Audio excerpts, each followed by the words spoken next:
Samsung is looking to leap forward by skipping the iteration number 6 and going straight to 7. But is this new Note device really worthy of such a leap? Well, it's time to find out because it's Joshua Vergara from Android Authority. What's going on, everybody? And this is your first look and hands-on with the Samsung Galaxy Note 7.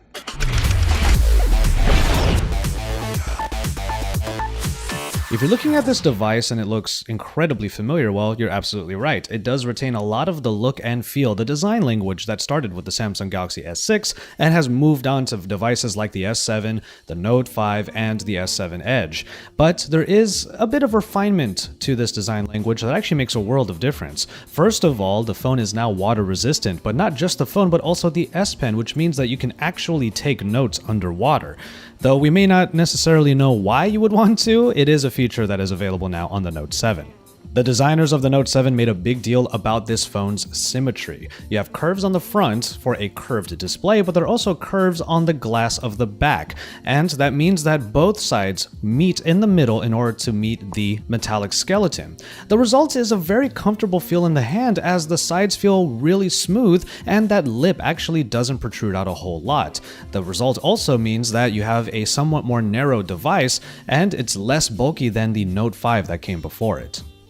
Aside from the very comfortable handling, however, a lot of what makes this a Note device, or a Galaxy device actually, remains the same. Plenty of the different elements are still in the same place that you would expect, including the S Pen on the bottom that is now accompanied by one of the main changes, which is a USB-C charging port. This is a brand new port for Galaxy phones in general, and it means that you are going to need an adapter in order to adapt micro USB cords. Luckily, that will be included in the box. Popping out the SIM tray also reveals a micro SD card slot. Now you are able to use up to 2 terabytes in capacity for these cards, but none of those actually exist. Samsung, however, just recently released a 256 gigabyte card that you could use to bolster the 64 gigabytes of base storage. Yes, you heard it right, 64 gigabytes is the main model and there are no other capacities available. From there, however, a lot of the internals and specifications remain largely the same. You don't get too many changes as the phone comes with a 5.7-inch Super AMOLED display in a Quad HD resolution that also boasts the always-on display. Underneath the surface, you still have the same processors from the Galaxy S7 and S7 Edge, whether it be the Snapdragon 820 or the latest Exynos processor with 4 gigabytes of RAM. And the only real change besides from that is a 3500 mAh battery that is larger, definitely more in line with what a phablet phone like this should have, and it also comes with the same fast charging that should get the phone power in no time at all.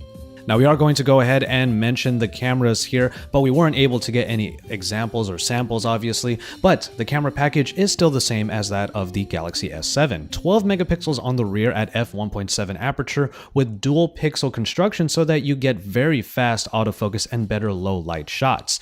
The front-facing camera is still an f1.7 aperture wide-angle lens with 5 megapixels to boast. Which brings us to one of the main features of every Note device, the S Pen. The S Pen largely looks the same this year, but it has been made 200 millimeters in length, the length of a standard ball pen.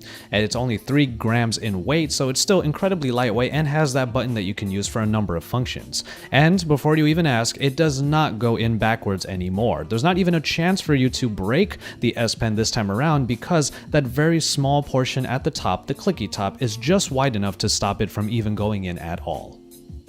We dive into the S Pen features a little bit more in a feature-focused video, but we can take a look at a few of them here. The main new feature is that in the screen-off memo that you can create by just popping the S Pen out in standby mode, you can take this memo and actually pin it to the always-on display. That allows you to have a note always at the ready even if the phone is not necessarily being used. The Air Command menu is a good way of seeing a few of the new features, including the ability to translate from 71 different languages and also a magnify feature that will allow for closer looks at certain parts of the interface. Smart Select now allows for a 15-second capture of an easily shareable GIF. Basically, you just put a frame onto any portion of the screen and it will record 15 seconds of whatever is going on. It's an easy way of sending GIFs through the Smart Select, which already makes sharing pretty much anything very easy. And finally, the Notes app has been streamlined and it now consolidates a number of different applications that used to inundate the TouchWiz version of Note devices in the past.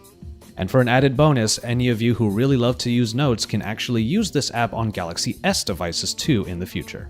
Which brings us to security features and the iris scanner. Now, essentially, you have to take your glasses off and perhaps even contacts when first scanning the iris in order for you to have one set of irises that can unlock the device. After that, you pretty much unlock the device, swipe up, and an infrared camera with an infrared light rather at the top near the front-facing camera will scan for that set of irises and then just unlock the device straight into the interface. It's a pretty nice way of getting straight into your phone if you're just going to be looking at it anyway.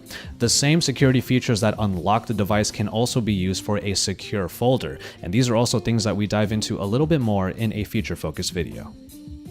Much of what makes this a Note device is retained, so it will feel very familiar, but at least the UI has been streamlined. There's no better place to look at that than in the settings menus. So you'll see that there are lighter colors all around. A lot of the menu items and a lot of the TouchWiz elements are now pretty much white with the colors to accent them, and it just looks a lot cleaner all around. It's also a little bit easier to navigate, but of course there's a lot here to work with.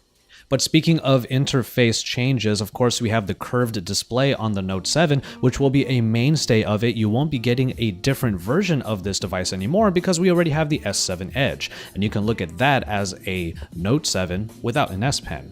So the curves are here to stay, and with the curves come the Edge UX. There's actually not a whole lot to say here, as the Edge UX features are pretty much the same as found on the S7 Edge.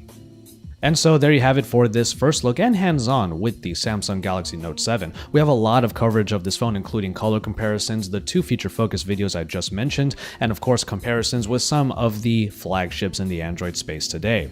You can take a look at even more about the Note 7 at AndroidAuthority.com, but for the most part we are dealing with a phone that kind of takes the lead of the S7 line and just makes it bigger with, of course, that little friend in the S Pen. Pre-orders will start on August 3rd, and then the phone will be made available all over the world on August 19th. There are 4 different colors, and you can take a look at that comparison in our color comparison video. Oh, and also there is a new Gear VR that is available as well, and that is something you can find over at vrsource.com. So head on over there, watch that video to see the new 4th iteration of VR, and then bring it on back to Android Authority because we are your source for all things Android.